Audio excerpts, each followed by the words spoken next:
Salut, salut, c'est moi, Abdelkader. Eh oui.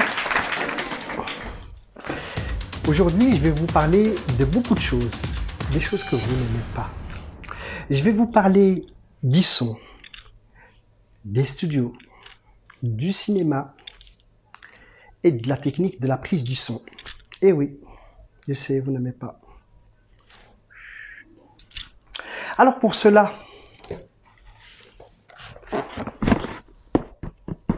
j'ai fait une commande chez Amazon. Chut, ma femme, elle ne sait pas que j'ai fait cette commande. Alors, de quoi s'agit-il? Des ouvrages qui vont vous permettre vraiment de connaître le son, les studios et le cinéma. Très intéressant, n'est-ce pas? Je sais, vous n'aimez pas. Alors aujourd'hui, on va ensemble ouvrir la commande et voir ce qu'il y a à l'intérieur. Youp, je prends mon petit couteau. Ça va aller très vite. Alors, qu'est-ce qu'on a à l'intérieur? Il faudra bien que vous voyez un petit peu ce qu'il y a à l'intérieur. Hein. Faites pas de bruit.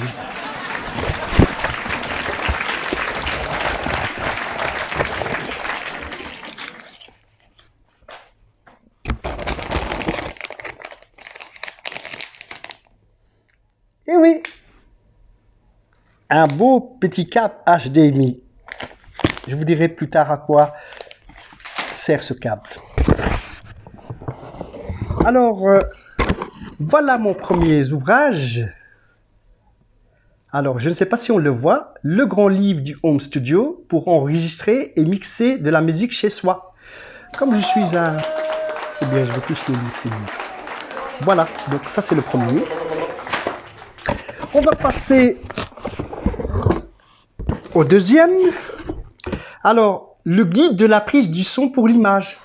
Et oui, parce que le son, il est en même temps que l'image, surtout au cinéma.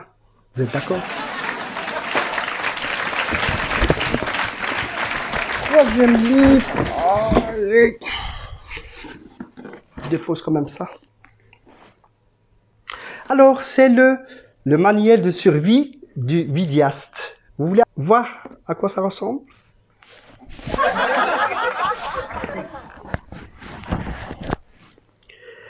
Voilà, 3 ouvrages qui vont vous permettre vraiment de maîtriser le son, que ce soit au cinéma, en télévision ou chez vous. Ici, je reprends mes 3 ouvrages ici que je vous montre parce que je m'intéresse de très près de ce qu'on écrit au niveau de ces ouvrages et voir si tout est correct. Voilà, ici, ça c'est le grand livre du home studio. Comme vous le voyez, c'est ici, c'est un livre très intéressant. Vous pouvez l'acheter chez Amazon, ça coûte 29 €, donc ça ne coûte pas cher. Deuxième livre qui est le guide de la prise du son pour l'image, parce que je m'intéresse aussi au cinéma, aux techniques de prise de son au cinéma pour l'image. Ça, c'est le deuxième livre. Et puis, mon préféré, c'est le manuel de survie du vidéaste, d'un passionné de la vidéo et du cinéma, qui a écrit cet ouvrage. C'est très intéressant. Ces 3 ouvrages vont nous permettre de connaître le monde du son, le monde de l'image, le monde du cinéma. Pourquoi je m'intéresse à toutes ces disciplines? Parce qu'en fait, ils sont tous liés avec le son.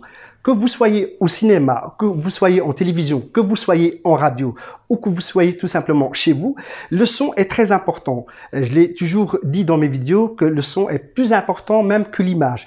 Je m'intéresse à ces ouvrages pour lire de près ce qu'on raconte par rapport au son au cinéma et aussi dans les home studios et dans les studios d'enregistrement. Donc c'était un récapitulatif de mes 3 ouvrages que je vais lire un petit peu et ça va me permettre aussi de faire aussi des résumés pour vous lorsque je poste des vidéos sur YouTube. Je vais essayer de ne pas être trop technique, être très simple en expliquant tous ces aspects concernant les home studios, la technique du mixage, la technique du son, la technique de la prise du son, que ce soit en home studio ou en studio d'enregistrement, la prise du son au cinéma, la prise du son à la télévision, la prise du son en radio.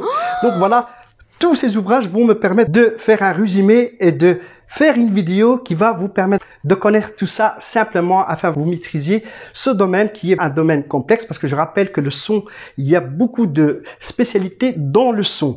Et bien, si on fait allusion par exemple non pas aux ingénieurs du son qui traitent donc le son, la prise du son et l'enregistrement, mais il y a aussi, dans le son, il y a l'acoustique aussi. Il y a des spécialistes en acoustique qui permettent de travailler l'acoustique pour avoir un bon rendu du son. Il y a aussi d'autres acteurs qui s'intéressent aussi au son. Les mathématiciens qui permettent de créer des algorithmes pour créer des logiciels afin de traiter le son. Et ça, c'est très important et on n'en parle pas beaucoup. Je ne vais pas être très long avec vous dans cette vidéo, donc je vais vous dire à une prochaine vidéo. Si vous êtes intéressé par le sujet, si vous voulez développer des compétences dans le domaine du son et des studios d'enregistrement, alors je vous suggère de vous abonner à ma chaîne YouTube Abdelkader Rami. N'oubliez pas ça, gravez-le dans votre tête. Et ça va me permettre d'échanger avec vous des commentaires, des informations, afin que vous ayez les compétences pour devenir très bon dans le son. Donc voilà, je vous dis donc à très bientôt.